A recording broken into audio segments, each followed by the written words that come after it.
மாவட்ட இந்தியா கூட்டணியினுடைய ஆலோசனை கூட்டத்தினுடைய தலைவர், திராவிட முன்னேற்ற கழகத்தினுடைய மாவட்ட கழகத்தினுடைய அவைத்தலைவர் அவர்களே, நிகழ்விலே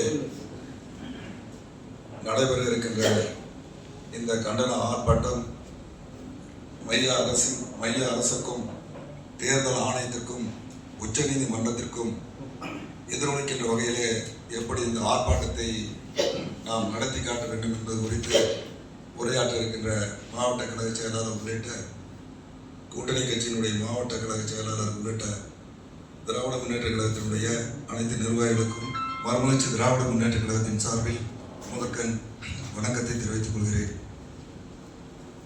நாம் திட்டமிட்டிருக்கின்ற இந்த கண்டன ஆர்ப்பாட்டமானது மாவட்ட கழக செயலாளர் குறிப்பிட்டது போல ஏற்கனவே அனைத்து கட்சி கூட்டத்தில் எடுக்கப்பட்ட முடிவிற்கு இணங்க இன்றைக்கு இந்த ஆர்ப்பாட்டம் அறிவிக்கப்பட்டிருக்கிறது.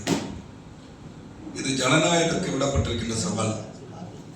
ஏற்கனவே ஹரியானா, மத்திய பிரதேசம் உள்ளிட்ட மாநிலங்களில் தேர்தல் ஆணையத்தோடு இந்த மோடி அரசு பாரதிய ஜனதாவை வெற்றி பெற வைத்ததை நினைவிலே கொண்டு அடுத்து வருகின்ற சட்டமன்ற தேர்தலில் நாம் அப்படி ஒரு வாய்ப்பை அவர்களுக்கு கொடுத்துவிடக் கூடாது என்கிற அந்த நோக்கத்தின் அடிப்படையிலே தான் இந்த கண்டன ஆர்ப்பாட்டம் அமைய வேண்டும் என்று சொல்லி இன்றைக்கு இந்தியா கூட்டணியினுடைய தலைவர், தமிழகத்தின் முதல்வர் தளபதி ஸ்டாலின் அவர்கள் குறிப்பிட்டதை செயல்படுத்துவதற்கு நாமக்கல் மேற்கு மாவட்ட கழகம் என்ன திட்டமிடுகிறதோ அதற்கு நாமக்கல் மேற்கு மாவட்ட மறுமலர்ச்சி திராவிட முன்னேற்ற கழகம் துணை நிற்கும்.